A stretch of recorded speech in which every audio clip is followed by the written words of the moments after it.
direkam ya, sebagai bukti bahwa seluruh mahasiswa menjalani proses perkuliahan. Dan juga memang sudah menjadi aturan bahwa meskipun kuliah online kita tetap bertatap muka supaya kita bisa saling melihat wajahnya satu sama lain. Baik, untuk efisiennya waktu saya langsung saja persilahkan kepada kelompok 5 untuk memaparkan makalahnya secara ringkas, padat dan jelas, berhubung eh, kita dalam proses kuliah berpapasan dengan bulan Ramadan. Artinya waktu harus kita memanfaatkan sebaik mungkin. Oke, baik, saya persilahkan. Baiklah, terima kasih atas kesempatannya.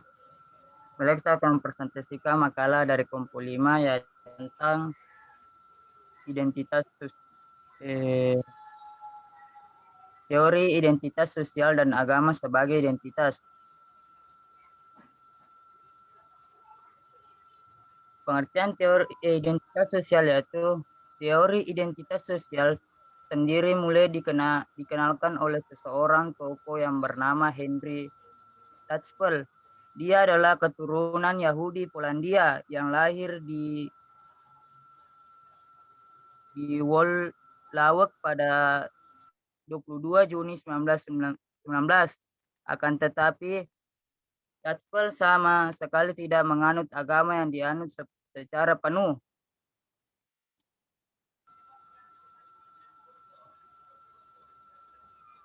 Ada beberapa pendapat para ahli tentang pengertian dari identitas sosial, yaitu menurut Baron dan Byrne.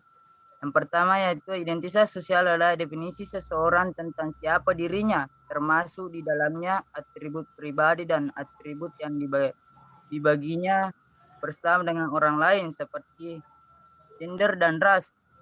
Yang kedua yaitu menurut Tatchpel, sosial identitas sosial adalah bagian dari konsep diri seseorang berasal dari pengetahuan mereka tentang keanggotaan dalam suatu kelompok sosial bersamaan dengan signifikansi nilai dan emosional dari keanggotaan tersebut.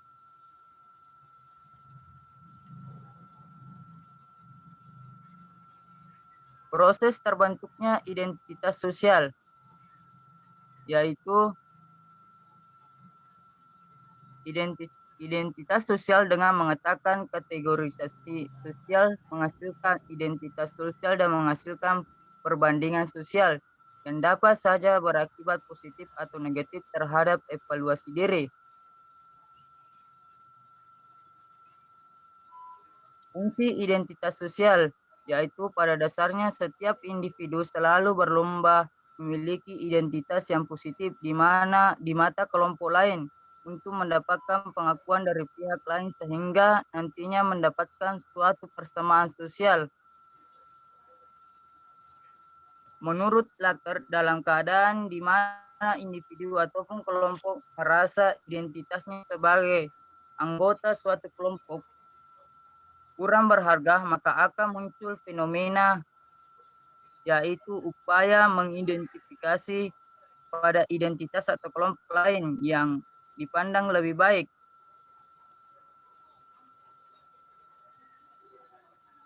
Komponen penduduk identitas sosial. Dinamika identitas sosial lebih lanjut ditetapkan secara lebih sistematis oleh Tatchpel dan Turner pada tahun 1979. Mereka membedakan 3 proses dasar terbentuknya identitas sosial yaitu social identification, social categorization, dan social comparison. Identifikasi yaitu menyatakan bahwa identifikasi sosial mengacu kepada sejauh mana seseorang mendefinisikan diri mereka.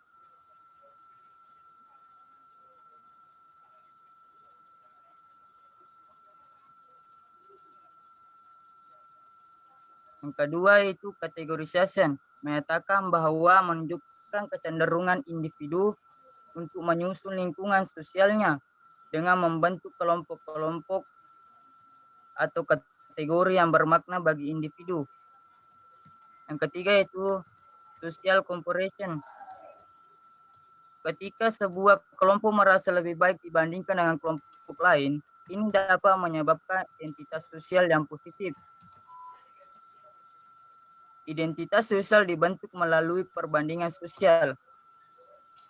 Perbandingan sosial merupakan proses yang kita butuhkan untuk membentuk identitas sosial.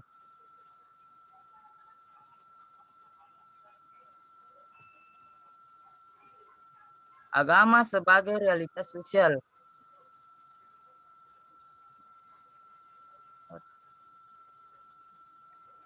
Peran agama dalam pembangunan dunia dan juga pemeliharaan dunia dalam dua konteks ini Peter menjelaskan hubungan antara dunia cukup menarik, yaitu pembangunan dunia yang merupakan usaha setiap masyarakat dunia dengan terlebih dahulu mengetahui apa itu masyarakat.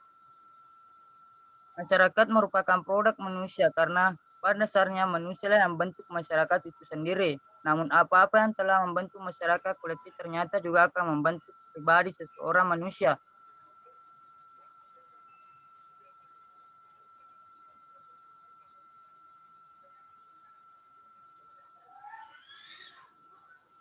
Proses elektif pembangunan masyarakat terdiri atas 3 momentum yaitu eksternalisasi, eksternalisasi, dan internalisasi.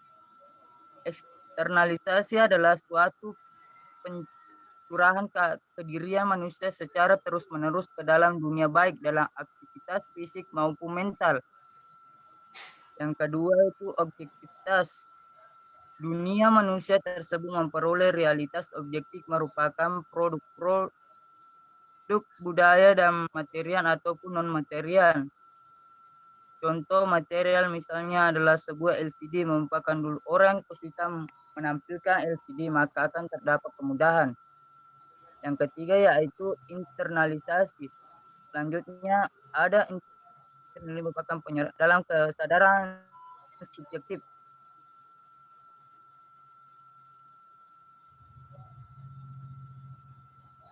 Melalui internalisasi, maka manusia merupakan produk masyarakat. Peter L. Berger bahwa setiap masyarakat merupakan suatu usaha untuk membangun dunia dan agama, memiliki apa yang disebut sebagai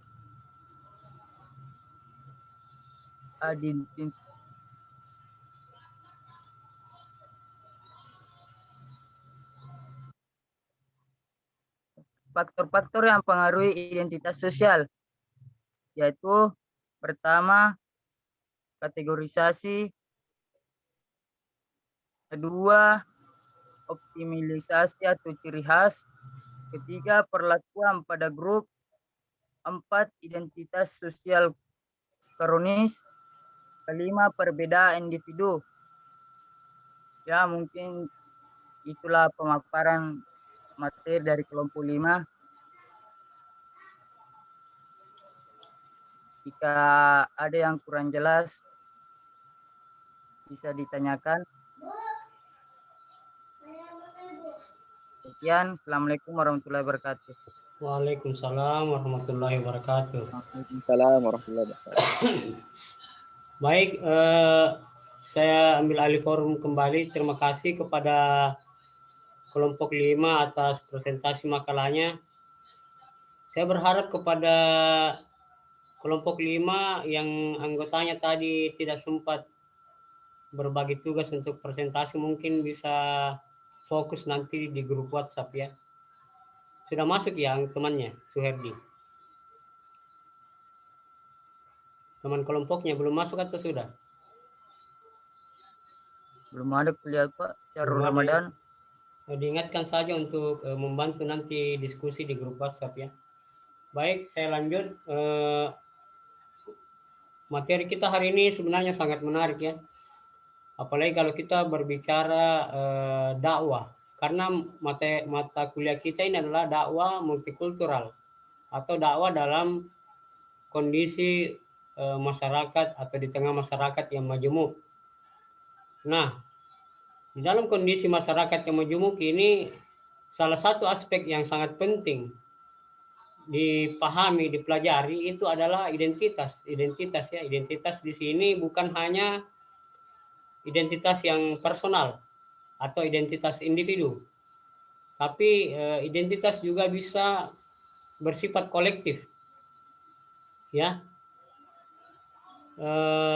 Bersifat kolektif seperti yang dikatakan oleh Durkheim dalam teori sosiologi, dikatakan bahwa ada istilah kesadaran kolektif ya dalam suatu komunitas, organisasi atau apapun namanya, komunitas organisasi atau mungkin juga dalam sebuah kumpulan masyarakat itu ada yang namanya kesadaran kolektif. Nah, kesadaran kolektif ini sangat erat kaitannya dengan identitas ya. Tidak usah jauh-jauh kita ambil contoh misalnya di dalam konteks demonstrasi mahasiswa misalnya ya. Misalnya organisasi HMI atau PM11 yang terjun ke lapangan berdemo, tentu saja mereka yang terjun ke lapangan itu mahasiswa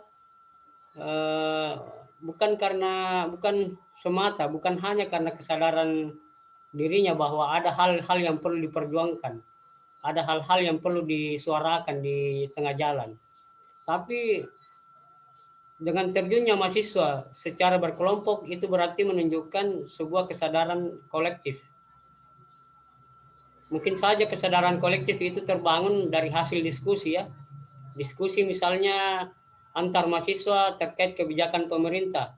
Misalnya terkait BBM, kenaikan harga BBM, harga sembako mungkin yang naik, yang menyengsarakan rakyat, lalu kemudian timbul kesadaran kolektif dari seluruh mahasiswa untuk memprotes atau menentang kebijakan pemerintah. Nah, itu yang dimaksud dengan kesadaran kolektif.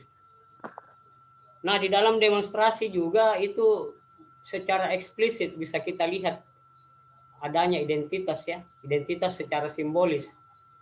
Kita bisa lihat misalnya di dalam suasana demonstrasi biasanya mahasiswa membawa bendera.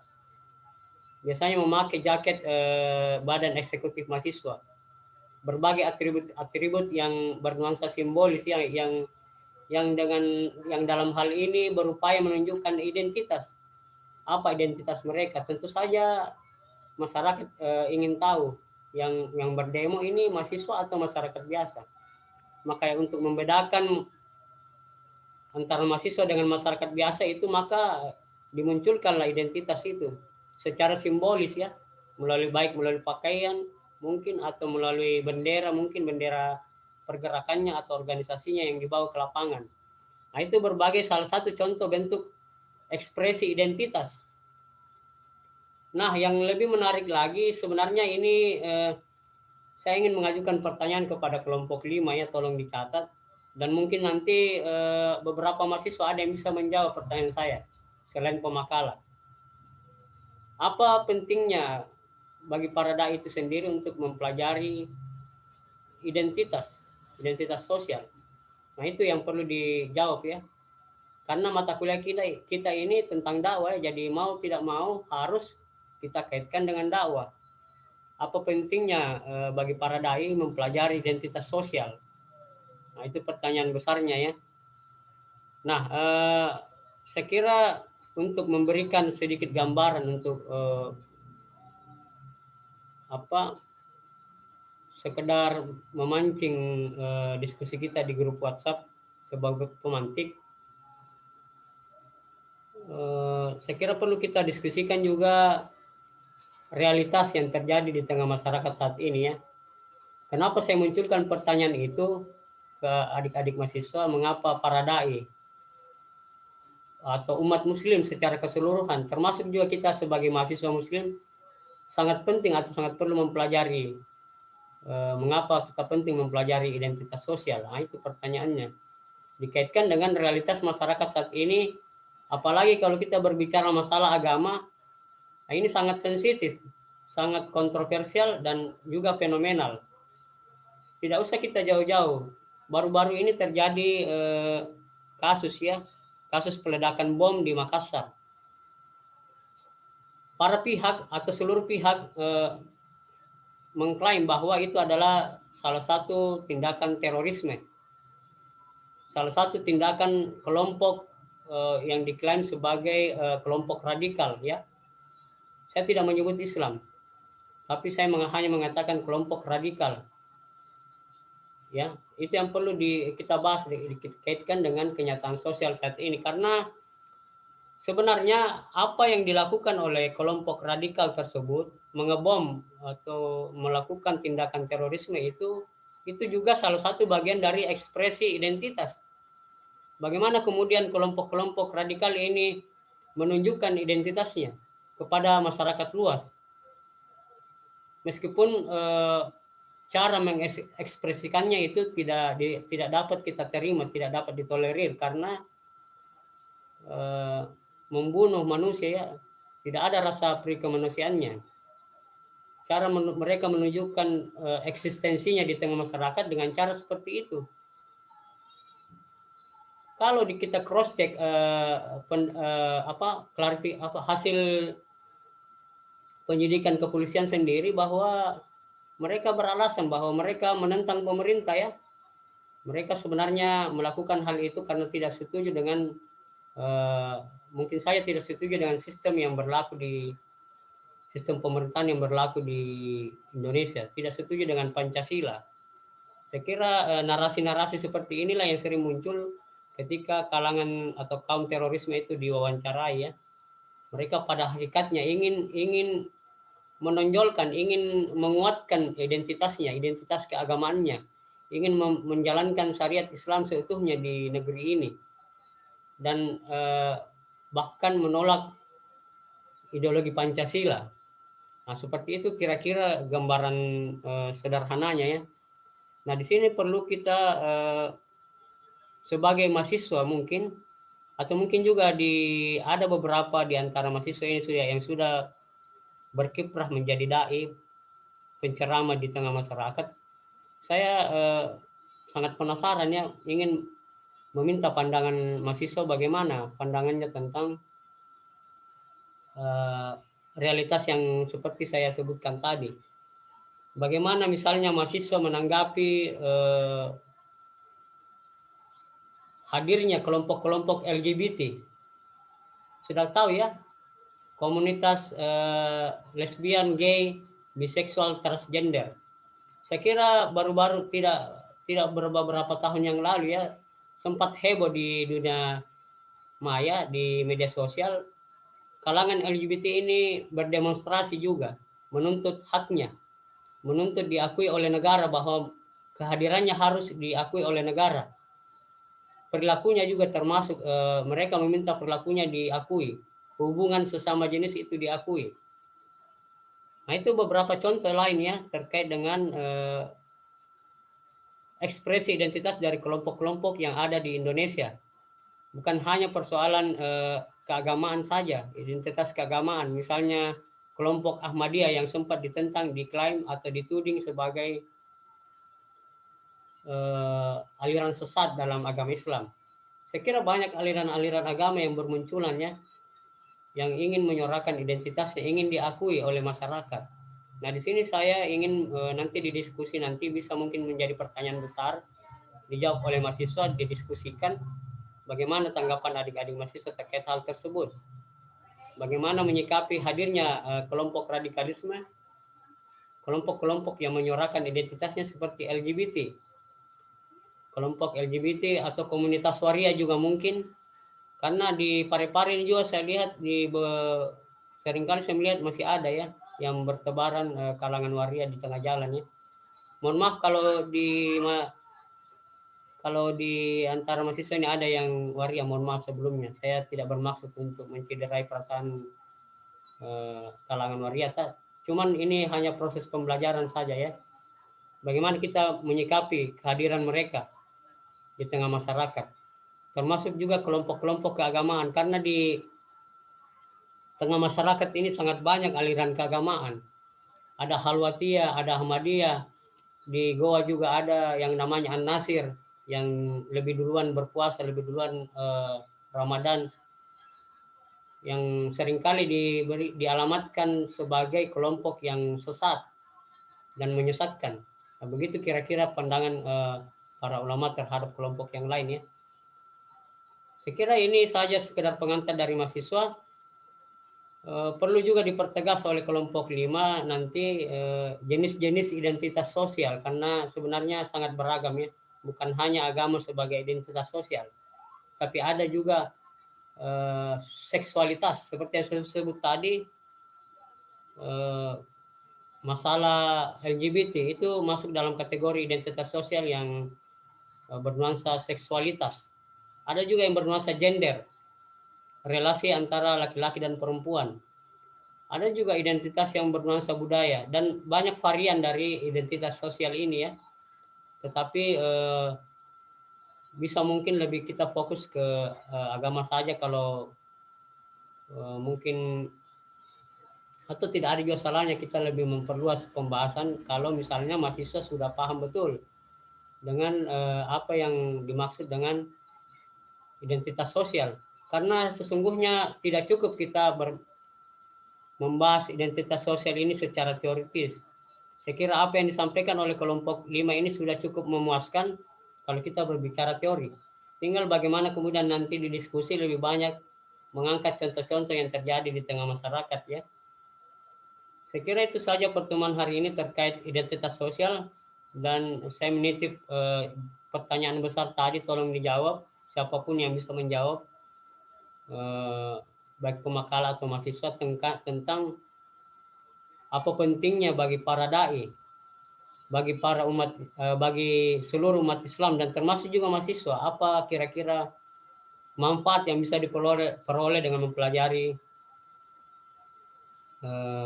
identitas sosial ini, termasuk juga agama sebagai identitas yang sempat disinggung oleh kelompok 5 tadi, bahwa kecenderungan dari agama sebagai identitas ini bisa positif, bisa juga negatif.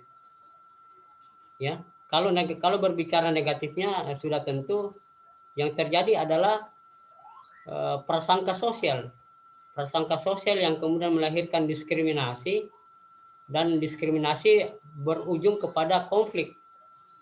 Saya kira itu urutannya ya. Berawal dari prasangka melahirkan tindakan diskriminatif atau kekerasan, lalu kemudian berujung kepada konflik antar agama misalnya. Saya kira banyak contoh yang bisa dieksplorasi terkait dengan kasus-kasus konflik antar agama yang awalnya bermula dari prasangka sosial yang salah menafsirkan identitas antara satu kelompok keagamaan yang salah menafsirkan identitas kelompok agama lain. Saya kira itu saja untuk hari ini. Terima kasih banyak kepada kelompok 5 dan seluruh mahasiswa yang hadir di Zoom. Saya pikir kelompok ini sudah cukup menaati peraturannya. Semoga bisa dipertahankan sampai di akhir perkuliahan. Jangan sampai mengikuti rombel-rombel lain yang tidak taat dengan peraturannya. Maksud saya peraturan di sini yang paling utama adalah tatap muka, wajib menampilkan wajahnya ketika kuliah online ya. Baik, itu saja. Mana ketua rombel? Pak Ridwan Asis. Dengar ya. Tolong di share screenshot mahasiswa yang hadir ya. Ini, Pak. Saya lihat ini sudah tidak ada kue depannya ini. Puasa ya. Baik, terima kasih kepada seluruh mahasiswa untuk hari ini pertemuannya. Tetap semangat kuliah ya meskipun kita puasa. Saya sendiri ini berkeringat-keringat ini menahan lapar ya. Baik. Lapar dan dahaga. Tetap semangat ya sampai akhir kuliah nanti pertemuan terakhir. Akhirul kalam nunwal kalim maisturun. Assalamualaikum warahmatullahi wabarakatuh. Waalaikumsalam. Waalaikumsalam warahmatullahi wabarakatuh.